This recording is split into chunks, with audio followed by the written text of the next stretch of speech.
بسم اللہ الرحمن الرحیم نحمده ونصلی علی رسوله الکریم اما بعد۔ اسلامی عقائد کورس کا 8واں عنوان ہے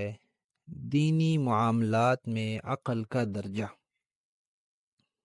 کہ ہمارے دین میں عقل کو کیا حیثیت حاصل ہے۔ اس انسانی عقل کو اس دنیا میں اللہ نے عام انسانوں کو کتنی عقل دی ہے، جتنی بھی سمجھ دی ہے، اپنی اس عقل کی روشنی میں ہمارا دین اس کو کتنا اختیار دیتا ہے کہ وہ اس عقل کی روشنی میں کتنا سفر کر سکتے ہیں، اس کو کتنا استعمال کر سکتے ہیں۔ تو پہلی بات تو یہ ہے کہ عقل کوئی معیار نہیں ہے، نہ دین میں نہ دنیا میں۔ دنیا کے اعتبار سے بھی عقل کوئی عالمی معیار نہیں ہے کہ ساری دنیا ایک بات طے کر لے جی کہ بھئی ہم اس چیز کا فیصلہ عقل کی بنیاد پر کریں گے، اس لیے کہ اللہ تعالیٰ نے انسانوں کی عقلیں مختلف بنائی ہیں، سوچنے سمجھنے کی صلاحیتیں مختلف ہیں، پھر انسانوں کی اپنی دیانت کے پیمانے بھی مختلف ہیں۔ تو اس لیے دنیا کے اندر ایسا نہیں ہوتا کہ ایک فیصلہ ہو گیا عقل کی بنیاد پر اور ساری دنیا نے اس کو تسلیم کر لیا۔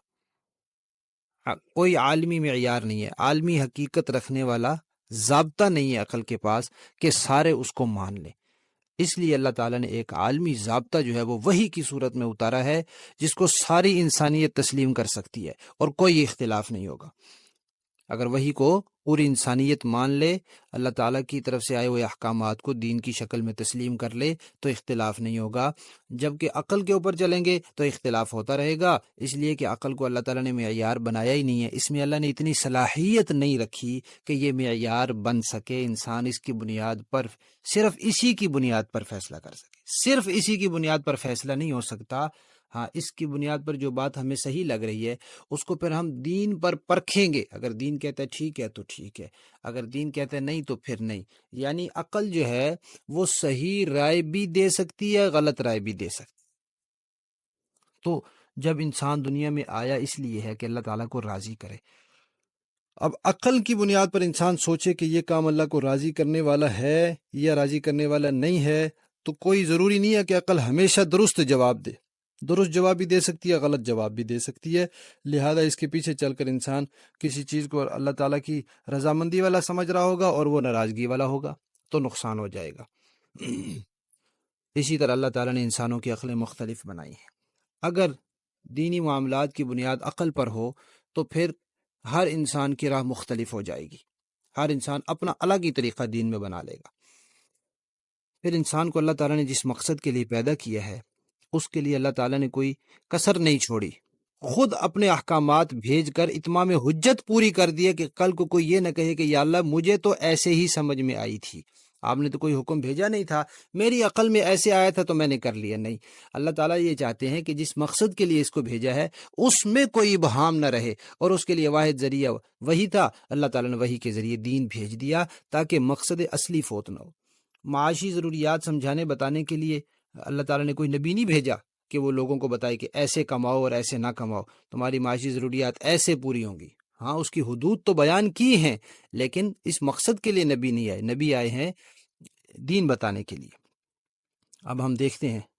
کہ انسان کی جو عقل ہے وہ خواہشات کے تابع ہو کر بھی فیصلے کرتی ہے،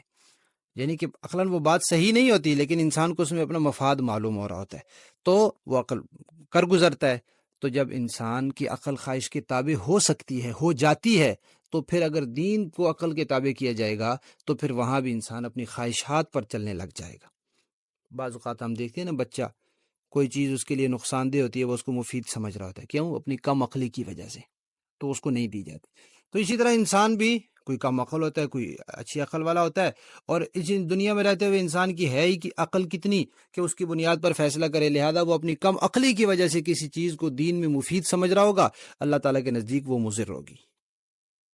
تو یہ بات یاد رکھنی چاہیے کہ عقل عالمی معیار نہیں ہے، واحد معیار جو انسانیت کو جمع کرنے والا اور انسانیت کے لیے اختلاف کو ختم کر کے ایک راہ دینے والا ہے وہ وحی ہے اور دین ہے۔ علماء نے عقل کی مثال دی ہے سونے کے ترازو سے، کہ سونے کا ترازو بڑے کام کی چیز ہے، بہت صحیح تولتا ہے، لیکن ایک مخصوص مقدار ہی تول سکتا ہے، اس سے زیادہ جب اس پر وزن لادا جائے تو وہ ٹوٹ جاتا ہے۔ اسی طرح عقل بڑے کام کی چیز ہے، لیکن ایک دائرے کے اندر، جب اپنے دائرے سے باہر نکلتی ہے تو پھر یہ خرابی اور بربادی کر دیتی ہے۔ علماء نے سمجھانے کے لیے ایک مثال دی ہے، اپنی بہن سے نکاح حرام ہے، لیکن اگر عقل کی روشنی میں دیکھا جائے، عقل کہتی ہے ایک بہن جو بھائی کے کپڑے استری کر سکتی ہے، اس کا بستر جھاڑ سکتی ہے، اس کی خدمت کر سکتی ہے، اس کے لیے کھانا پکا سکتی ہے، باقی ساری ضروریات اس کی پوری کر سکتی ہے، تو یہ ضرورت اس کی کیوں نہیں پوری کر سکتی؟ عقل کی روشنی میں ہم نہیں فیصلہ کر سکتے کہ بھئی یہ اس کے لیے حرام ہے اور یہ اس کے لیے حلال نہیں ہے۔ اس کے لیے ضرور ہمیں وحی کا سہارا لینا پڑے گا، وحی کے دروازے پر جانا پڑے گا اور وحی سے ہی روشنی لینی پڑے گی، ورنہ محض عقل یہ بہن اور بیوی کا فرق ختم کر دے گی۔